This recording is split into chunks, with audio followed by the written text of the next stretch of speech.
Hello everyone, welcome back in CA foundation preparation. आज की class में हम पढ़ेंगे law of demand. Law of demand को पढ़ने से पहले हम ये जान लेते हैं हमने प्रीवियस क्लास में क्या पढ़ा था। एक बार उसका कोई रिवीजन करेंगे ताकि हमें पीछे का भी रिकैप हो और आगे का भी हम याद रख पाएं, पीछे का भी ना भूलें और आगे का हम याद रखते चलें। तो सबसे पहले मैं आपको पीछे का रिकैप करा देता हूँ, 2 मिनट में कोई रिवीजन करेंगे, उसके बाद हम पढ़ेंगे अपना लॉ ऑफ डिमांड। तो सबसे पहले हमने पढ़ा था डिमांड, हाउ क्रिएट डिमांड। सबसे पहले तो एक कंज्यूमर की डिज़ायर होनी चाहिए और उस डिज़ायर के लिए उसको वो उस लायक होना चाहिए, उसके लिए एबिलिटी टू पे, उस लायक होना चाहिए उस चीज़ के लिए पे कर सके जिसकी उसकी डिज़ायर है, और एक विलिंगनेस टू पे, उसकी इच्छा होनी चाहिए उस चीज़ के पे करने के लिए। ये तो हमारी डिमांड क्रिएट होती है। और डिमांड को एक्सप्रेस कैसे करते हैं, जब कोई बायर या फिर कंज्यूमर किसी भी सर्टेन प्राइस पे सर्टेन टाइम पर कोई सर्टेन क्वांटिटी को बाय करता है तो उससे को डिमांड को एक्सप्रेस करते हैं। इसके बाद हमने पढ़ा था डिमांड को इन्फ्लुएंस, डिमांड के डिटर्मिनेंट्स पढ़े थे, क्या क्या वो व्हाट डिटरमाइंस डिमांड। तो हमने पढ़ा था प्राइस ऑफ द कमोडिटी। जी हाँ दोस्तों, प्राइस ऑफ द कमोडिटी। उसके बाद था price of the related commodities. Price of related commodities के भी 2 टाइप थे, तो सब्स्टिट्यूट और एक सब्स्टिट्यूट गुड्स और एक कम्प्लीमेंट्री गुड्स। सब्स्टिट्यूट गुड्स क्या होते हैं? एक तो सब्स्टिट्यूट गुड्स वे होते हैं जिनको हम एक दूसरे के स्थान पर हम यूज़ कर सकते हैं, जैसे चाय और कॉफ़ी, कोक और पेप्सी। और कम्प्लीमेंट्री गुड्स वो गुड्स होते हैं जिनको हम एक दूसरे के स्थान पर यूज़ नहीं कर सकते, जैसे कार और पेट्रोल या और पेन और इंक। अगर पेन की डिमांड बढ़ती है, पेन के प्राइस बढ़ जाते हैं तो इंक की डिमांड घट जाएगी। इसी तरह से अगर चाय की डिमांड बढ़ती है तो चाय की प्राइस बढ़ती है तो कॉफ़ी की डिमांड ऑटोमेटिकली बढ़ जाएगी। इनका जो हमारे सब्स्टिट्यूट गुड्स होते हैं उनका डायरेक्ट रिलेशनशिप होता है और जो कम्प्लीमेंट्री गुड्स होते हैं उनका इनडायरेक्ट रिलेशनशिप होता है। उसके बाद आते हैं income of the consumer. Income of the consumer का 2 एक्सेप्शन है, एक तो नेसेसिटीज और एक इन्फीरियर गुड्स। इसकी अगर किसी भी कंज्यूमर की इनकम बढ़ती है तो वो नेसेसिटीज पे केवल उतना ही खर्च करेगा जितना वह अपनी कम इनकम में करता था। इसका एग्जांपल हमने नमक लिया था। अगर किसी भी कंज्यूमर की इनकम बढ़ जाती है, 5,000 से 10,000 हो जाती है या फिर 10,000 से 20,000 हो जाती है, तो वो नमक एक मुट्ठी जितना इसको नेसेसिटीज है उतना ही नमक खाएगा। ये नहीं इनकम बढ़ गई तो मैं आज तो 2-4 मुट्ठी नमक खा ही जाऊंगा क्योंकि इनकम बढ़ी है, ऐसा कुछ नहीं होता। और उसके बाद आते हैं इन्फीरियर गुड्स। अगर किसी भी कंज्यूमर की इनकम बढ़ जाती है तो उसकी जो डिमांड होती है इन्फीरियर गुड्स की, वो डिमांड कम हो जाती है। इन्फीरियर गुड्स क्या होते हैं? इन्फीरियर गुड्स जो वो होते हैं घटिया क्वालिटी के गुड्स, वो ब्रांडेड्स नहीं होते। जब हमारी इनकम बढ़ जाती है तो हम we will prefer for brand. हम branded clothes, branded shoes, branded food, ये सब चीज़ों को पसंद करते हैं जब हम इन्फीरियर गुड्स की डिमांड कम करते हैं। और उसके बाद हमने पढ़ा था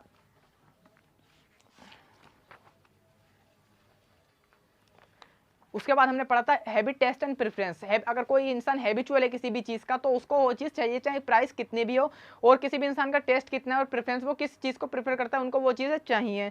उसके बाद था एडवर्टीजमेंट। एडवर्टीजमेंट को हमने समझा था अच्छे से, क्योंकि एडवर्टीजमेंट में हमने समझा था, जब हमने गर्मी में देखा होगा जो कोल्ड ड्रिंक के बहुत सारे ऐड आते हैं, जब वो केवल गर्मियों में ही आते हैं, क्योंकि गर्मियों में लोग सॉफ्ट ड्रिंक की, कोल्ड ड्रिंक की डिमांड ज़्यादा करते हैं, क्योंकि लोगों को प्यास लगती है तो ज़्यादा वो चाहते हैं, उनको चिल करना है वो, तो इसलिए टेलीविजन पर ज़्यादातर गर्मियों में ऐड आते हैं जो कोल्ड ड्रिंक के होते हैं। तो वो कुछ इतने अट्रैक्टिव होते हैं कि लोग उनकी डिमांड करने पर मजबूर हो जाते हैं। जैसे आपने देखो माउंटेन ड्यू, डर के आगे जीते। ये नहीं, ऐसा नहीं हो सकता हम पी के पहाड़ पे पहुंच जाए तो हम ऐसे जंप मार सकते हैं, ऐसा कुछ नहीं होता। बस वो डिमांड को क्रिएट करने के लोगों उनको एडवर्टीजमेंट का बहुत ज़्यादा पैसे दे रखे हैं बनवाने के, तो लोग उससे इन्फ्लुएंस हो रहे हैं, उनकी डिमांड कर रहे हैं, माउंटेन ड्यू की डिमांड कर रहे हैं, कोक की, पेप्सी की, इन सब चीज़ों की डिमांड कर रहे हैं। और फिर आते हैं पॉपुलेशन। जितने पॉपुलेशन के दो बच्चे हैं पॉपुलेशन के भी, एक तो साइज ऑफ द पॉपुलेशन है, consumption of the population. Size of the population में आता है जितने खाने वाले मुंह ज़्यादा उतनी डिमांड ज़्यादा, और कंजम्पशन ऑफ द पॉपुलेशन इसके 2 टाइप्स हैं, एक तो सेक्स के आधार पर और एज की ग्रुप के आधार पर। जी हाँ दोस्तों, सेक्स के आधार पर मेल और फीमेल, क्योंकि जो मेल और फीमेल में ज़्यादातर अंतर देखा जाता है। फीमेल के इतने ज़्यादा एक्सपेंस नहीं, मेल के इतने ज़्यादा एक्सपेंस नहीं होते जितने फीमेल के होते हैं। मेल को अगर किसी भी मेल या आप अगर बॉयज़ हैं या बॉयज़ हैं तो आपको बता रहा हूँ, अगर आपको शादी में जाना है, पार्टी में जाना है, कॉलेज जाना है, भाई के साथ जाना है, बहन के साथ जाना है, पापा के साथ जाना है, मम्मी के साथ जाना है, बाजार जाना है, मार्केट जाना है, कहीं पर भी जाना है, आपको एक शूज़, एक टी शर्ट, एक लोवर चाहिए आपको कहीं भी जाने के लिए। लेकिन अगर आप एक गर्ल्स हैं, आपको शादी के लिए अलग कपड़े, पार्टी के लिए अलग कपड़े, कॉलेज के लिए अलग कपड़े, स्कूल के लिए अलग कपड़े, पापा के साथ जाने के लिए अलग कपड़े, भाई के साथ जाने के लिए अलग कपड़े, और मम्मी के साथ जाने के लिए अलग कपड़े, और फ्रेंड्स के साथ जाने के लिए अलग कपड़े। हर तरह से अलग अलग चीज़ें उनको ज़्यादा एक्सपेंस करने की आदत होती है, उनको हर चीज़ अलग चाहिए, हर चीज़, किसी भी चीज़ में वो कंप्रोमाइज़ नहीं करते। तो इसी को सेक्स के आधार पर मेल और फीमेल में बांटा गया। उसके बाद आते हैं एज ग्रुप। एज ग्रुप में भी हमारे एक तो छोटे बेबीज़ होते हैं, उसके बाद हम जब टीनेजर्स होते हैं, और उसके बाद जो यंगर्स होते हैं, उसके बाद आते हैं हम सीनियर सिटीजन ने, जब हमारे जो छोटे बेबीज होते हैं उनके लिए उनके पेरेंट्स किस चीज़ की डिमांड करते हैं, डायपर्स की डिमांड करते हैं, baby lotion, baby soaps, in normal चीज़ों की डिमांड करते हैं। और जो हमारे टीनेजर्स होते हैं उनके लिए स्कूल्स की डिमांड होती है। और वो आजकल टीनेजर्स में मोबाइल का बहुत ज़्यादा ट्रेंड है और हर किसी को बाइक चाहिए, कैमरास चाहिए, इन सब चीज़ों की डिमांड हो रही है। और जब बड़े होते हैं तो हमें जब हम स्कूलिंग कंप्लीट कर लेते हैं तो हमें कॉलेजेस की डिमांड होती है। और जो बड़े लोग होते हैं उनको मेडिसिन की डिमांड मेडिसिन की डिमांड होती है। और जो सीनियर सिटीजन होते हैं उनको स्पेक्टिकल्स की डिमांड होती है और वॉकिंग स्टिक्स की डिमांड होती है। तो ये हमने अपना एक ब्रीफ रिवीजन कर लिया। उसके बाद हम शुरू करते हैं आज की क्लास, जो हमारी क्लास है लॉ ऑफ डिमांड शुरू करते हैं। अब हम लॉ ऑफ डिमांड, इकोनॉमिक्स का सबसे इंपॉर्टेंट लॉ ऑफ डिमांड।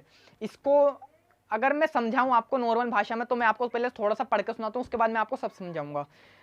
आप भी मॉड्यूल से पढ़ते रहिए अपने, क्योंकि मॉड्यूल से सारे एमसीक्यू बनने वाले हैं अपने, क्योंकि बाहर से कोई भी क्वेश्चन नहीं आने का। इसलिए आप किसी भी और बुक को मैं नहीं प्रेफर करूंगा, केवल अपने आईसीआई के मॉड्यूल, मेरे पास भी आईसीआई का मॉड्यूल है जिससे मैं आपको पढ़ा रहा हूँ, मैं इसी को प्रेफर करूंगा। तो आप भी इसी से हो सके तो अब ज़्यादातर इसी को प्रिफेयर करें, इसी से पढ़ाई करने की कोशिश करें। नोट्स आप अपने बना सकते हैं, जो मैं पढ़ाऊँ आप उसके नोट्स बना सकते हैं, या फिर अगर आप मेरे को कमेंट बॉक्स सेक्शन में आके बता सकते हैं, मैं आपको अपने टेलीग्राम चैनल के थ्रू या फिर किसी भी थ्रू आपको मैं नोट्स प्रोवाइड करा दूंगा।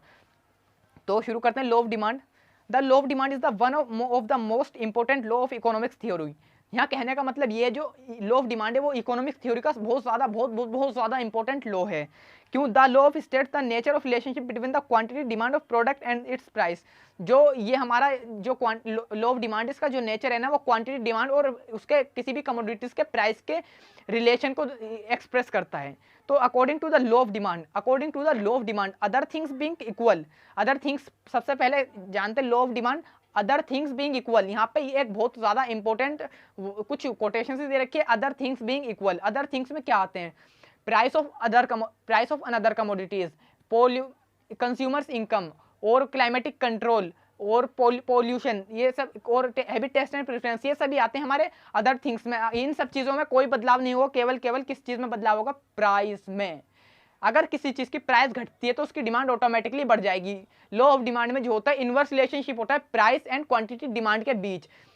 यहाँ से एक बहुत इंपॉर्टेंट क्वेश्चन राइज होता है कि अगर जो हमारा डिमांड और क्वांटिटी डिमांड और प्राइस का रिलेशन है वो किस टाइप का है? वो नेगेटिव रिलेशन है, अपोजिट रिलेशन है, या फिर इनवर्स रिलेशन है, या फिर नन ऑफ दीज है। जो हमारा एक क्वेश्चन आता है इसमें आपको करना है इनवर्स रिलेशनशिप, क्योंकि जो नेगेटिव और अपोजिट भी ठीक होगा, लेकिन जो हमारी लो की लैंग्वेज है हमें केवल वही यूज करनी है, तभी हमें मार्क्स मिल सकते हैं। और हमारा पेपर नेगेटिव मार्किंग का है, तो हमें केवल उसी प्रकार से, हमें उसी टाइप से स्टडी करनी है अपनी, ताकि हम अच्छे से उसको हैंडल कर सकें किसी भी क्वेश्चन को। तो आपको क्या करना है, इसमें से 3 ऑप्शन मैंने बताया, आपको एक ऑप्शन टिक करना है इनवर्स रिलेशनशिप। जो हमारा नेगेटिव और अपोजिट है वो भी सही है, लेकिन जो हमारा डिमांड का रिलेशनशिप होता है प्राइस और क्वांटिटी डिमांड के बीच, वो इनवर्स रिलेशनशिप होता है। आप इसको अच्छे से ध्यान रखें।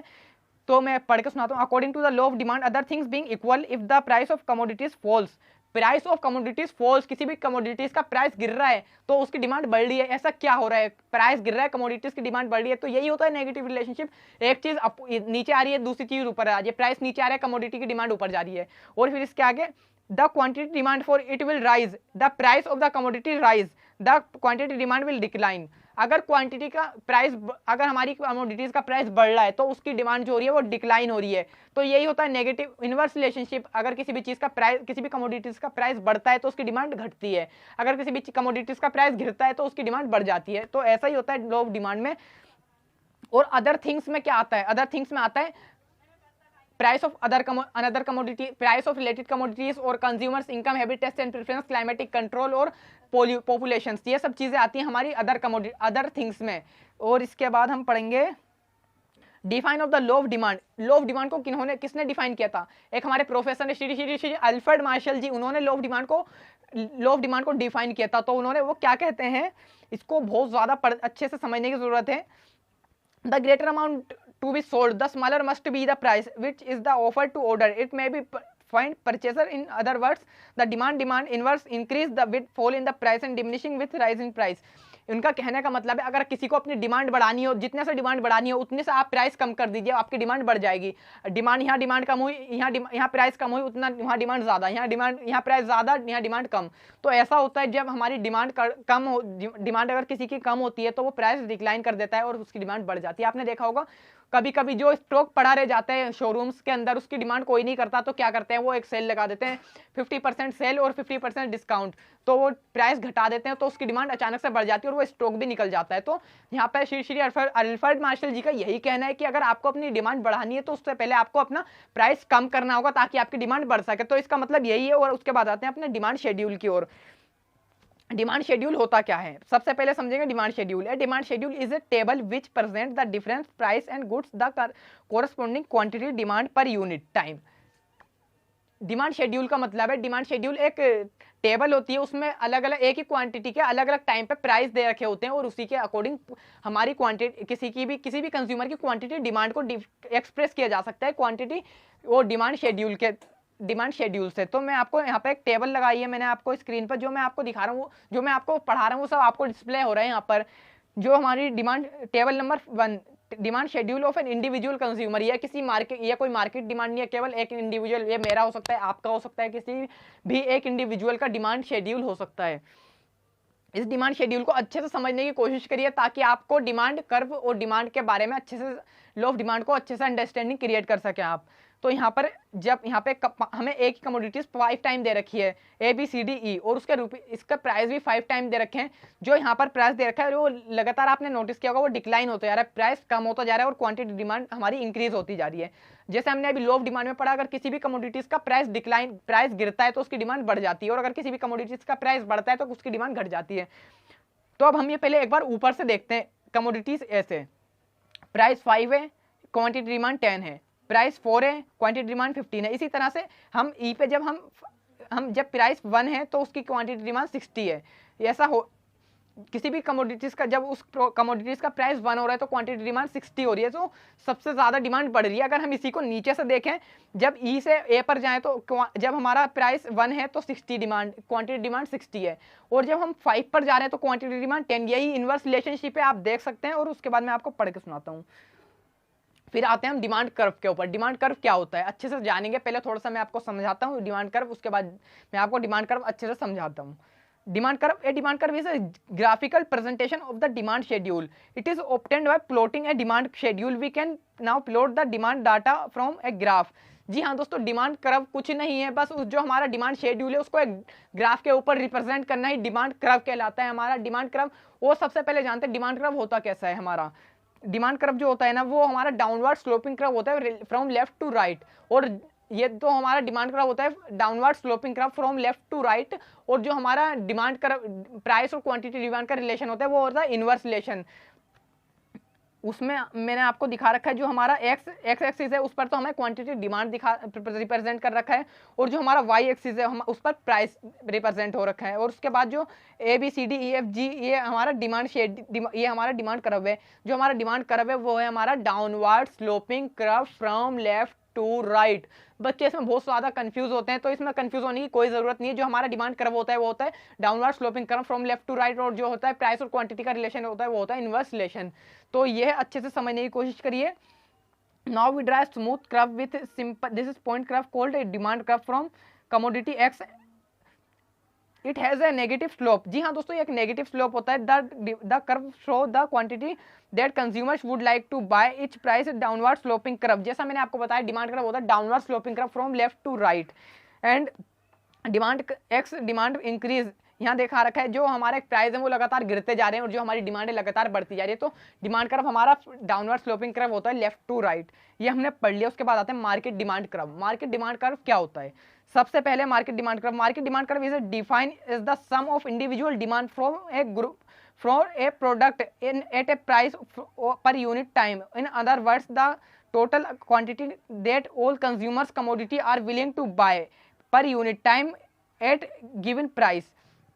जब बहुत सारे कंज्यूमर की डिमांड को एक जगह इकट्ठा करके मर्ज कर दिया जाता है, ऐड कर दिया जाता है, उन जो हमारी उनकी टोटल डिमांड होती है उसको कहते हैं मार्केट डिमांड। जब टोटल कंज्यूमर एक सर्टेन प्राइस पे, सर्टेन क्वांटिटी और सर्टेन अमाउंट पे कोई भी कमोडिटीज को बाय करने के लिए रेडी होते हैं तो उसको कहते हैं मार्केट डिमांड। और मार्केट डिमांड शेड्यूल क्या होता है, जिस तरह से हमारा इंडिविजुअल डिमांड शेड्यूल होता है उसी तरह से मार्केट डिमांड शेड्यूल होता है। मैंने आपके सामने मार्केट डिमांड शेड्यूल लगाया है, यहाँ पर मैंने आपको दिखा रखा है, हमारे यहाँ पर टेबल नंबर 2 में मार्केट डिमांड शेड्यूल दे रखा है। मार्केट डिमांड शेड्यूल में आपको एक फर्स्ट नंबर पे प्राइस दे रखे हैं और 3 यहाँ पर मार्केट डिमांड शेड्यूल में आपको 3 कंज्यूमर दे रखे हैं, उनका परचेसिंग पैटर्न दे रखा है क्या है, और टोटल मार्केट डिमांड दे रखी है। तो ये होती है हमारी मार्केट डिमांड, कि सभी इंडिविजुअल कंज्यूमर्स की टोटल डिमांड को इकट्ठा करने के बाद जो बनती है हमारी मार्केट डिमांड बनती है। और उसको मार्केट डिमांड के बाद हम जो मार्केट डिमांड है तो मार्केट डिमांड शेड्यूल हमने समझा, उसके बाद आते हैं market demand curve. Market demand curve के ऊपर आते हैं, मार्केट डिमांड कर्व क्या होता है अच्छे से समझते हैं। Figure 2 market demand curve. Market demand curve, we plot the market demand curve schedule on a graph, we get the market demand curve. Figure 2 show the market demand curve commodity X, the market demand curve the individual demand curve slope downward to the right because it is nothing but the lateral summation of the individual demand curve. जी हाँ दोस्तों, ये कोई अलग से नहीं है, ये एक लेटरल समेशन यानी उसका एडिशनल उनका जोड़ है, सबका मिला करके जो इंडिविजुअल बायर यानी कंज्यूमर जो होते हैं उनका समेशन है ये मार्केट डिमांड कर्व जो है। that likely new buyers will enter in the market which will be futureize the quantity demand of goods। ये हमने समझ लिया है जो हमारा मार्केट डिमांड कर्व है। उसके बाद नेक्स्ट वीडियो में हम समझेंगे rationally of the law of demand. आज की वीडियो के लिए इतना ही, हम आगे कंटिन्यू करेंगे।